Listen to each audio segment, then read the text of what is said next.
Gəlin bir onluq təsəvvür edək. Nəhəng bir imperiya gözümüzün qabağında çökür və o xarabalıqların içindən, külündən yeni, daha güclü bir sülalə doğulur. Bax, bu Azərbaycan Atabəyləri, yəni Eldənizlər dövlətinin hekayəsidir. Bugün gəlin birlikdə onların sıfırdan zirvəyə, hərbi qulluqdan sultanlığa uzanan o möhtəşəm yolunu və eyni zamanda faciəvi süqutunu araşdıraq. Yaxşı, bu hekayəyə başlamazdan əvvəl gəlin bir açar sözü anlayaq. Atabəy. İlk baxışdan sadə görünür, elə deyilmi? Atabəy, yəni atanın bəyi, gənc Səlcuq şahzadələrinin tərbiyəçisi, qəyyumu demək idi. Amma aldanmayın, bu heç də sadə bir müəllimlik deyildi. Zamanla bu titul elə bir gücə çevrildi ki, bütün bir imperiyanın taleyini həll etməyə başladı. Bəs belə bir sual ortaya çıxır. Əgər tərbiyəçi, yəni Atabəy, qorumalı olduğu şahzadədən daha ağıllı, daha güclü, daha iddialı olarsa nə baş verər? Bax bu sual bütün hekayəmizin mərkəzində dayanır. Məhz bu sual Eldənizlər sülaləsinin təməl daşını qoydu. Yaxşı, gəlin səhnəni quraq. Dövrümüz 12-ci əsrin əvvəlləridir. Yaxın Şərqdə bildiyimiz bütün qaydalar dəyişir. Bir vaxtlar bölgəni titrədən Böyük Səlcuq imperiyası artıq köhnə güzündə deyil. Daxili çəkişmələr, bitib tükənməyən üsyanlar onu içərdən yeyib bitirirdi. Və belə bir mühitdə nə yaranır? Əlbəttə ki, bir güc boşluğu. İddialı, cəsarətli insanlar üçünsə bu əsil fürsət deməkdir. Bax, məhz bu xaosun ortasında səhnəyə bir adam çıxır. Şəmsəddin Eldəniz. Onun hekayəsi inanın bir film kimidir.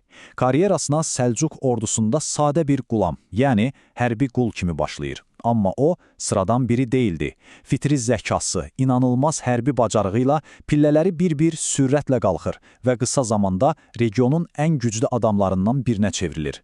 Quldan hökmdarlığa gedən bir yol. Və bu yüksəliş bir gecədə baş vermədi əlbəttə. Bu, tam 40 illik bir şahmat oyununa bənzəyirdi. Baxın, hər şey 1136-cı ildə Şahzadə Arslanşaha Atabəy təyin edilməsi ilə başladı. Sonra 1160-cı ildə o artıq Böyük Atabəy idi və öz şahzadəsini sultan elan etdirəcək qədər güclü idi. Gürcüləri məğlub etdi, ərazilərini genişləndirdi və 1175-ci ilə gələndə Qafqazdan Fars körfəzinə qədər uzanan nəhəng bir ərazinin pərdə arxasındakı əsl sahibi idi. Yəni mən demirəm bunu, o dövrün tarixçisi Sədrəddin Əl-Hüseyni özü yazır. Deyir ki, əsl hökmdar Atabəy Eldəniz idi. Sultan Arslanşahın isə sadəcə adı var idi. Bu cümlə vəziyyəti o qədər aydın izah edir ki, bütün real güc, bütün qərarlar, hər şey Eldənizin əlində cəmləşmişdi. Eldəniz möhtəşəm bir təməl qoydu və bu təməlin üstündə əsl imperiyanı, onun oğulları, Məhəmməd Cahan Pəhləvan və Qızıl Arslan ucaltdı. Gəlin bir anlıq bu xəritaya baxaq. Sərhədlərin genişliyi həqiqətən də başgicərləndiricidir. Naxçıvan, Təbriz, Həmədan, İsfahan, bütün bu böyük strateji şəhərlər, bütün əsas ticarət yolları onların nəzarətində idi. Bu nə deməkdir? Bu pul deməkdir, güc deməkdir. Bəs belə nəhəng bir ərazini necə qoruyurdular? Əlbəttə ki, güclü ordu ilə. Və bu ordu balaca bir qüvvə deyildi. Söhbət 50 min nəfərlik daimi peşəkar bir ordudan gedir. Baxın, o dövr üçün bu inanılmaz böyük bir rəqəmdir. Bu ordu onların regiondakı hökmranlığının əsl zamanəti idi. Onların özünə inamı artıq elə bir səviyyə çatmışdı ki, Cahan Pəhləvan Bağdadakı Abbasi xəlifəsinə, yəni bütün müsəlmanların ruhani liderinə bir mesaj göndərir. Və mesajda nə deyir? Deyir ki, əgər xəlifə imamsansa, get işindən, yəni namazınla məşğul ol, padşahın işlərinə qarışma. Təsəvvür edirsiniz, bu sadəcə bir mesaj deyil. Bu açıq-aşkar bir meydan oxumaq idi.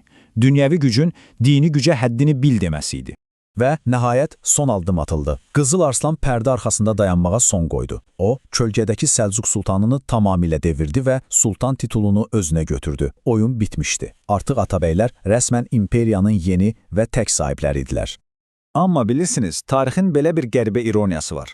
Tam zirvəyə çatdığın an, əslində süqutun başlayır və Eldənizlər üçün ən böyük təhlükə nə gürcülər idi, nə də başqa bir xarici düşmən.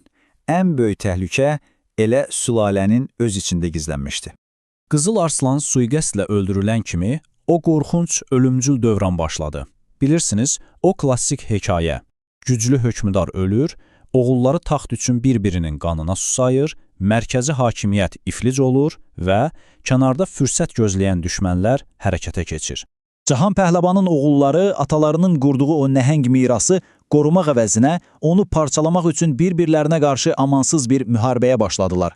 Həmin o möhtəşəm dövləti öz əlləri ilə didib parçaladılar. Və bu qanlı mübarizədən qalib çıxan Əbubəkir nə etdi? Dövləti gücləndirmək yerinə özünü kefə, əyləncəyə verdi. Ordunu boşladı, sərhədləri unutdu. Nəticədə nə oldu? Bütün dövlət müdafiəsiz, sahibsiz qaldı. Və tarix bizə bir şeyi dəfələrlə öyrədib, içərdən çürüyən bir dövlət kənardakı canavarlar üçün asan bir şikara çevrilir. Eldənizlərin taleyi də tam olaraq bu oldu. Və son çox sürətli oldu. Hər tərəfdən zərbələr gəlməyə başladı. Şimaldan Gürcülər, sonra şərqdən o dövrün qorxulu kabusu Monqollar və nəhayət sonuncu ölümcül zərbəni vurmaq üçün Xərəzmşah Cəlaləddin gəldi. Və 1225-ci il Xarəzmşah Cəlaləddin paytaxt Təbriz ələ keçirdi.